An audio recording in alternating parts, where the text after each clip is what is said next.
पांचवा और अंतिम विशेषता इसकी जो है वे है ईंटें। ईंटें पकी होती थीं। जब अधिकतर विश्व में लोगों को आग की जानकारी ना हो या इस रूप में आग का उपयोग किया जा सकता है ऐसा ना हो, हमारी इस सभ्यता के लोगों ने यह जान लिया था कि ईंटें बनाना और ईंटों को पक्का कैसे करना ये आग के द्वारा किया था। अब पक्का क्यों करना? ताकि उसकी जो लाइफ है, ईंट की मजबूती जो है वो बनी रहे। तो पक्की ईंटें पाई गई हैं और एक सामान्य साइज में वे सब ईंटें मिली हैं। पूरा जो शहर का शहर बसा हुआ है, इस पूरे क्षेत्र में उत्तर से लेकर दक्षिण तक, जो मैंने बताया नर्मदा तक और यहाँ आलमगीर से लेकर मरकाना तक, इतनी जगहों में एक तरीके से कुछ क्षेत्रीय विविधता को यदि हम छोड़ दें तो मोटा मोटा ये सब चीज़ें इन सभी जगहों पे पाई गई हैं। तो ये तो हुई विशेषताएं, सिंधु घाटी की 5 विशेषताएं। मैं पुनः दोहराता हूँ। सबसे पहला नगर योजना, दूसरा उसका स्नानागार, तीसरा जल निकासी, चौथा अन्नागार और पांचवा ईंटें। ये 5 चीज़ों को यदि आप आज से 5,500 पूर्व के विश्व के साथ या उस जगह के साथ कल्पना करें तो आप समझ सकते हैं कि उस समय के लोग कितने सफाई परस्त थे, कितने योजनाबद्ध थे, कितने अनुशासित थे, और तब जाकर हम अपनी इस सभ्यता पर गर्व करेंगे। सिंधु घाटी सभ्यता का काल, क्षेत्र और उसकी विशेषताएं ये जानने के बाद अगले बिंदु पर हम चलते हैं, उनका सामाजिक जीवन। वह स्वयं भी अनेक विशेषताओं से भरा हुआ है। जिस विशेषताओं की मैंने चर्चा की वे तो उनके नगरीय ढांचे के बारे में थी, उनके स्नानागार के बारे में थी, साफ सफाई आदि के बारे में थी। यहाँ अब हम चर्चा करते हैं उनके सामाजिक जीवन की। आखिर वे रहते कैसे थे, उनके क्या शौक थे, क्या खाते पीते थे। सबसे पहली बात तो जान लें कि सिंधु घाटी सभ्यता के जो लोग थे वे मातृ केंद्रित परिवार थे, यानी महिलाओं का स्थान सर्वोच्च रहता था। आज जो पैतृक परिवार माना जाता है उसकी तुलना में ऐसा माना जाता है कि सिंधु घाटी के लोग अधिकतर मातृ केंद्रित थे, और जो बहुत सारी मूर्तियां बनी हैं, नारियों से संबंधित मूर्तियां, उससे यह बात स्पष्ट होती है।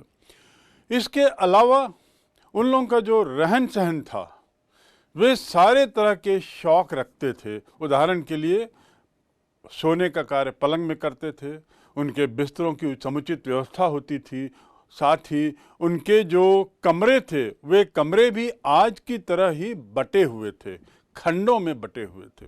आपको यहाँ पर बताना जानना बहुत ज़रूरी होगा कि ऐसा देखा गया है कि सिंधु घाटी सभ्यता के जो भवन थे, जो मकान थे, उन मकानों में चौका जहाँ भोजन बनता है और जो अन्य कमरे हैं वे जुड़े हुए, बाथरूम जैसे, चौका और बाथरूम कतई एक दूसरे से जुड़े नहीं थे।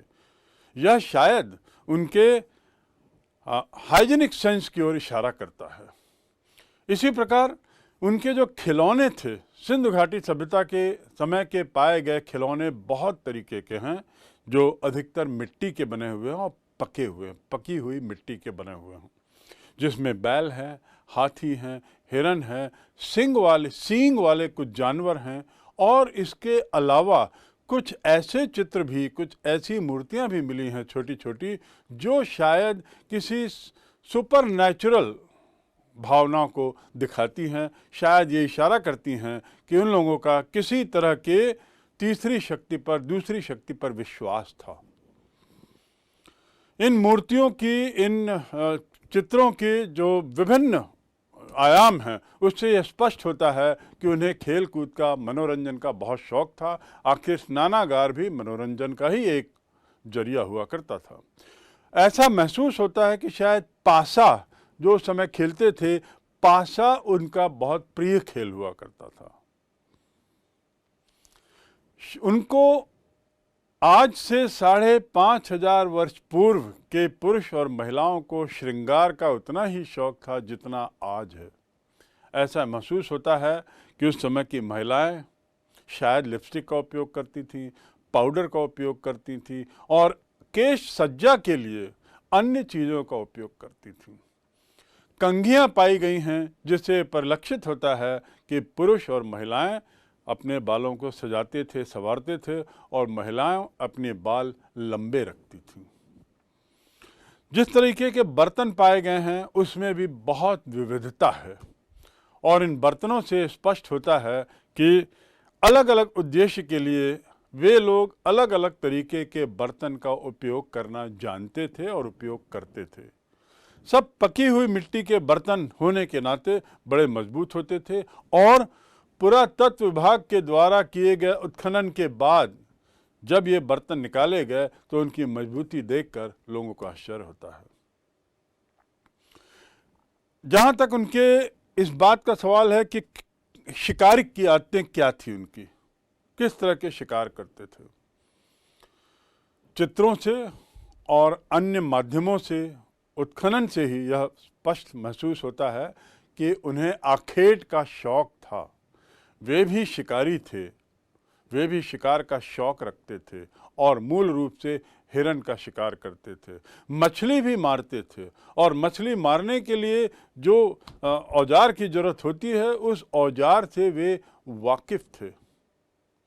साथ ही उसके अलावा व्यवसाय पर हम यदि जाएं तो उनका जो मुख्य व्यवसाय था वह अब आप समझ सकते हैं कि मिट्टी के काम उनका मुख्य व्यवसाय था। मिट्टी के सामान बनाना, चाहे वो ईंट बनाना हो, चाहे मकान बनाना हो, चाहे बर्तन हो, आग जलाने की व्यवस्था हो। लेकिन उसके अलावा यदि इतने बड़े रूप में एक सभ्यता फैली थी तो निश्चित रूप से वहाँ पर सभी तरह के कौशल के साथ लोग रहे होंगे, ऐसा माना जाता है।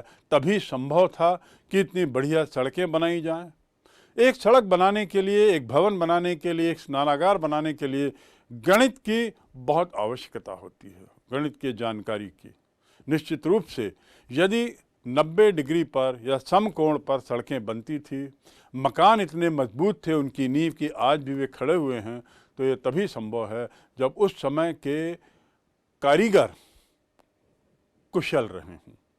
तो ये उनका सामाजिक जीवन है जिस पर हम जान सकते हैं कि महिलाओं का जीवन कैसा था, कितने आधुनिक थे अपनी सोच में, श्रृंगार वगैरह का शौक था, खिलौनों का शौक था, शिकार का शौक था और इसके अलावा विभिन्न तरीके के व्यवसाय करते थे। तो अब हम इसके बाद अगले बिंदु पर आते हैं और वह है उनका आर्थिक जीवन। आर्थिक जीवन की बात करें तो व्यवसाय सबसे महत्वपूर्ण भाग है और उनके व्यवसाय में सबसे मुख्य व्यवसाय था कृषि का। वह सभ्यता पूरी तरह कृषि पर निर्भर थी और चूंकि वह सेटल्ड सभ्यता थी, एक जगह स्थिर थी, इसलिए स्वाभाविक रूप से उन्होंने कृषि पर काफ़ी कार्य किया था। सभी तरह के अनाज जिससे आज हम परिचित हैं वे उस समय उनके द्वारा खेती के माध्यम से पैदा किए जाते थे। गेहूँ, जौ, ज्वार, राई, दाल, चना, सफ़ेद चना, मटर आदि आदि। इसके अलावा चावल भी उन्हें मालूम था, यद्यपि चावल का उपयोग कम होता था ऐसा महसूस होता है क्योंकि चावल उत्तर भारत के सिंधु घाटी के सभ्यता के क्षेत्रों में ना मिल करके वह गुजरात के क्षेत्र में मिलता है। तो ऐसा लगता है कि गुजरात के लोग को जहाँ चावल की जानकारी थी, उत्तर भारत के लोगों को चावल की जानकारी नहीं थी। वहाँ गेहूँ मुख्यतः भोजन था और आज भी वही भोजन बना हुआ है। कपास से भी वे वाकिफ़ थे, परिचित थे और उसका उपयोग करते थे। तो इस प्रकार कृषि में काफ़ी विस्तारित स्तर पर कार्य होता था। अब जब कृषि होती है तो निश्चित रूप से कृषि प्रौद्योगिकी भी आवश्यक है, यानी कृषि संबंधी औजार, कृषि संबंधी तकनीकी जानकारियाँ। हल लकड़ी के होते थे, जुताई लकड़ी के हल से होती थी। इसके अलावा तांबे से भी वे वाकिफ़ थे, लोहे से नहीं। याद रखेंगे, लोहे की जानकारी उन्हें नहीं थी, यद्यपि तांबे के कुछ सामान वहाँ मिले हैं जिसका उपयोग संभवतः खेती के कार्य के लिए होता था। साथ ही हंसिया और अन्य ऐसे तरीके के औजार जिससे फसल की कटाई होती हो, यह भी उस समय के पाए गए हैं पुरातत्व विभाग के उत्खनन में। कृषि प्रौद्योगिकी और उसके साथ जुड़ता है जानवर। किस तरह के जानवरों का उपयोग वे करते थे? जो उस समय की जो मूर्तियां मिली हैं या चित्र मिले हैं, उससे ये परिलक्षित होता है कि उन्हें मोटा मोटा गाय, बैल, सांड, बिल्ली, कुत्ता, गधे और ऊंट की भी जानकारी थी। गुजरात आदि के क्षेत्र में शायद उन्हें हाथी की भी जानकारी थी। और जिस मात्रा में मोहरें पाई गई हैं, उसमें एक जानवर विशेष रूप से ज़्यादा पाया गया है और वह है सांड, बुल, जिसका हम्प रहता है ऊपर। ऐसे बुल विशेष रूप से उनके उसमें पाए गए हैं। मोहरों में वह काफ़ी ज़्यादा पाया गया है। तो इस प्रकार वे इन सभी जानवरों से वाकिफ थे। लेकिन जिस प्रकार सिंधु घाटी के लोग चावल की जानकारी उनको कम थी, उसी प्रकार लोहे की जानकारी उनको नहीं थी। उसी प्रकार ऐसा लगता है कि घोड़े से वे वाकिफ नहीं थे, उन्हें घोड़े की जानकारी नहीं थी। और इस प्रकार जानवरों का उपयोग वे खेती के लिए करते थे, सामान ढोने के लिए करते थे और एक स्थान से दूसरे स्थान आवागमन के लिए करते थे। अब यदि आवागमन की बात आती है तो मैंने जैसे पूर्व में ही बताया कि उनकी सड़कें बड़ी शानदार हुआ करती थी, सीधी होती थी और मिट्टी की बनी होती थी। दोनों तरफ उसमें नालियां होती थी। इसके अलावा, इस सड़क मार्ग के अलावा वे जल मार्ग का भी उपयोग करते थे। सड़क मार्ग, यदि मोहनजोदारो और हड़प्पा की बात करें तो दोनों के बीच की दूरी लगभग 483 किलोमीटर पाई गई है और निश्चित रूप से दोनों के बीच में संपर्क रहा होगा। इसका अर्थ ये हुआ कि उस समय के लोग भी इतनी लंबी यात्राओं पर निकलते थे। मार्ग की बात करने पर जल मार्ग के बारे में भी आपको जानकारी होना चाहिए कि उनके चित्रों से, उनके समय के पाए गए सामग्रियों से ये स्पष्ट होता है कि जल मार्ग का उपयोग वे करते थे और वह तभी संभव है जब उन्हें नौका बनाने की कला मालूम हो। तो वो नौका बनाते थे और जहाज भी बनाते रहे होंगे, तभी उनका व्यापार जो है वो ईरान और मेसोपोटामिया जैसे कुछ देशों से चल रहा था। कल्पना करिए, मैं बार बार आपको इस बात की ओर ले जाना चाहता हूँ कि आज से कितने हजार वर्ष पूर्व भी उस क्षेत्र के लोग इतने आधुनिक थे कि विदेशों से उनका व्यापार होता था, चाहे वे सोने चांदी का व्यापार हो, चाहे अन्य तरह के आभूषणों का व्यापार हो, चाहे अन्य तरह के पत्थरों का व्यापार हो। तो ये लेन देन उनका विदेशों से भी था। जैसा मैंने बताया कि महिलाएं साज सज्जा और श्रृंगार की बड़ी शौकीन थी। बहुत से चित्रों में महिलाओं द्वारा विभिन्न तरीके के आभूषण पहने हुए पाए गए हैं। बहुत सी मोहरों में, मोहरें जो हैं उसमें चित्रित है, उसमें वो परिलक्षित होता है।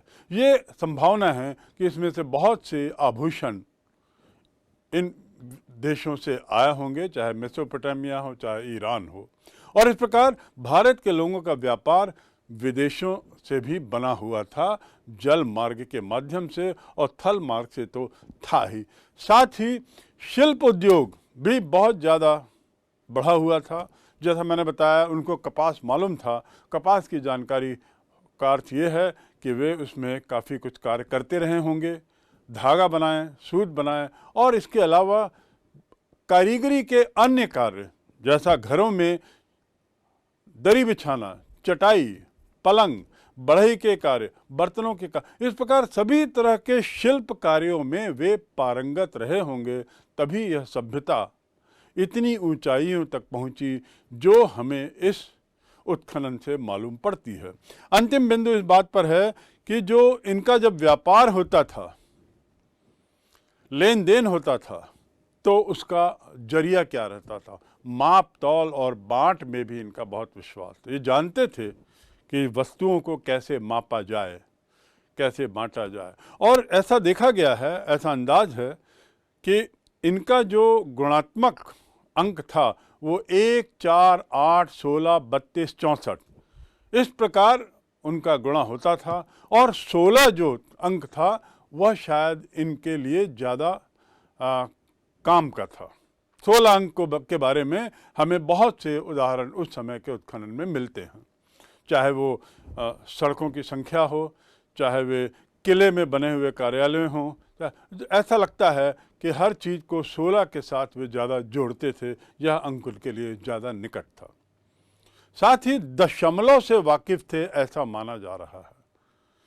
तो सिंधु घाटी की सभ्यता की आर्थिक विशेषताएं, जिसमें आपको कृषि से जुड़े हुए कार्य, उनके विभिन्न व्यवसाय, उनके मार्ग और उनके औजार और उनका विदेशों से संबंध, यह स्पष्ट करता है कि यह सभ्यता कितनी आधुनिक और कितनी विकसित रही होगी।